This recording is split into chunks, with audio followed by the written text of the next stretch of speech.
여러분, 안녕하십니까? 오늘은 아주 유명한 시를 공부하도록 하겠습니다. 두보의 촉상시입니다.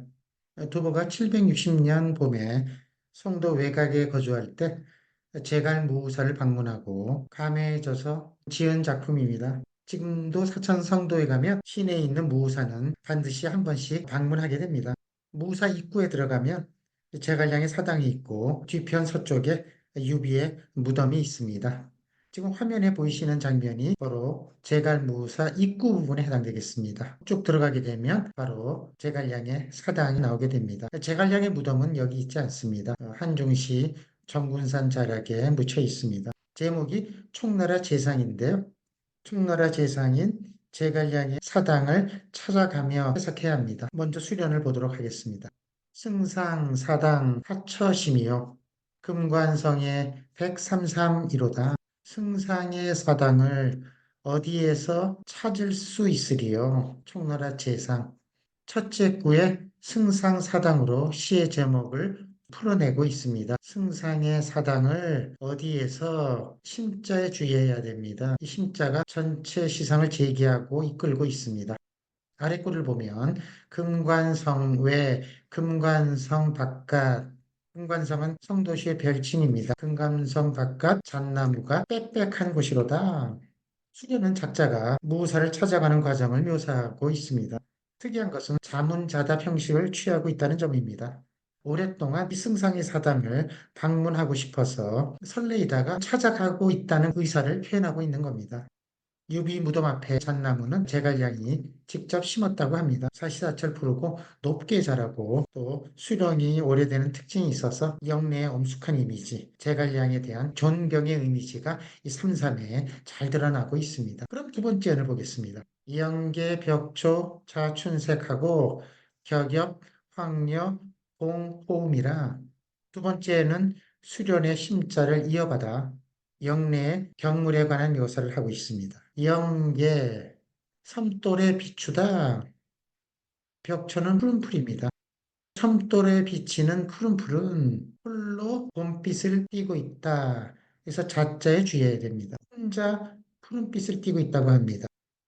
사당이 적막하고 쓸쓸하고 쾌락한 이미지를 전달하고자 함입니다. 다음 해구를 보면 격엽, 황려, 공호음이라 격엽은 나무 사이에 나무 안에서 황려는 꾀꼬리입니다. 나무숲 안에서 울고 있는 꾀꼬리는 부질없이 좋은 소리 내고 울고 있다. 공자에 주의해야 됩니다.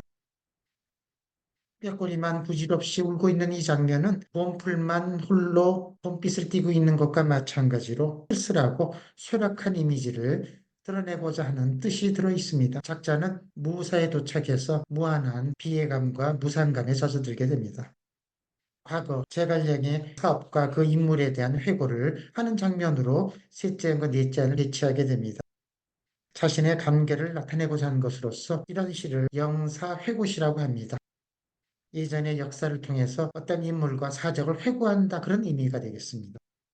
셋째를 같이 보겠습니다. 산고 빈번 천하계하고 양조 계제 노신심이라 산고 빈번 세 번 돌아봄을 여러 차례 하다 유비의 삼고초려 얘기를 하고 있습니다. 셋째 연에 와서 갑자기 삼고초려 얘기를 해서 둘째 연과 시상이 단절되는 느낌을 받고 있습니다.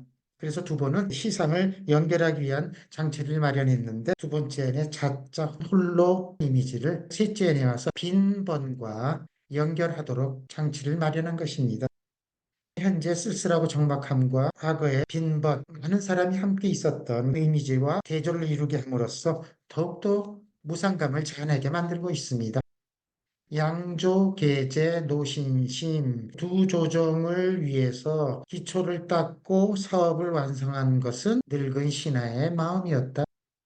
이 두 조정은 유비와 유선의 조정을 의미하고 계제는 기초를 닦고 사업을 완성한다는 의미입니다. 여기서도 역시 제갈량의 과거 행적을 회고하고 있습니다.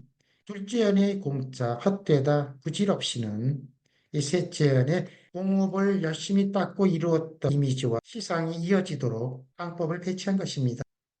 공자와 계제를 통해서 작자는 부상감에 젖어들고 있는 장면입니다. 마지막 미련을 보면 출사 미첩 신선사하고 장사 영웅 누만금이라 전쟁에 나가 이기기 전에 몸이 먼저 죽고 말았으니 이 출사는 그 유명한 오장원 전투를 얘기합니다. 장사 영웅입니다. 영원히 오래도록 영웅들로 하여금 눈물이 옷깃을 적시게 하는구나. 금은 옷깃입니다. 눈물이 옷깃을 적시게 한다. 피상을 잘 마무리하는 시어를 찾아보시기 바랍니다. 예, 바로 루입니다. 루, 눈물은 작자가 방문한 무사의 적막하고 쓸쓸하고 쇠락한 전경과 연결되면서 격한 감정을 만들어 놓았음에 틀림없습니다. 제갈량을 추모하는 최고의 눈물인 동시에 지금 안사의 난을 겪고 있는 당나라 조정과 자신의 신세에 대한 감개가 이 눈물 안에 드러나 있다고 하겠습니다. 그럼 이 시의 관법을 한번 살펴보도록 하겠습니다. 이 시는 수련과 합련은 사경, 즉 경물 묘사이고 셋째 연과 넷째는 수레, 회고, 자신의 감개를 기탁하고 있습니다.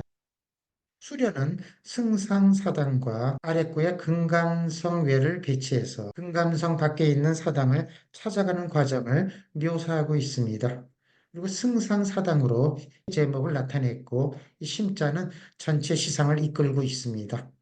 둘째는 수련의 심자의 시상을 이어받아서 푸른 풀과 나무숲 사이에 있는 꾀꼬리를 통해서 이 사당의 적막하고 쇠락한 이미지를 표현하고 있는데 둘째 안의 자자는 셋째 안의 빈범과 시상을 이어지도록 배치했고 둘째 안의 공자는 셋째 안의 계제와 시상이 이어지도록 장법을 구성한 것입니다. 마지막 미련은 국가를 위해 헌신했던 제갈량의 우국충정을 기리고 있습니다. 마지막 눈물은 제갈량의 숭고한 업적을 회고하는 동시에 지금 안사의 난으로 혼란을 겪고 있는 당나라 조정과 자신의 신세에 대한 감개가 눈물 안에 드러나 있다고 하겠습니다. 두부의 마음을 한번 읽어보도록 하겠습니다. 구독, 좋아요 꼭 부탁드립니다. 안녕히 계십시오. 승상의 사당을 어디서 찾을 수 있을까? 금관성 밖 잣나무 우거진 곳이로다. 섬돌에 자라는 파란 풀로 봄빛을 띠고 있고 잎새 속의 꾀꼬리는 부질없이 좋은 소리로 울고 있네. 세 번 찾아가 자주 물은 것은 천하를 도모하려는 계책이었고 두 조정의 기초를 닦고 사업을 완성한 것은 늙은 신하의 마음이었다. 출정하여 이기기 전에 몸이 먼저 죽어버렸으니 두고두고 영웅들로 하여금 눈물이 옷깃을 적시게 하네.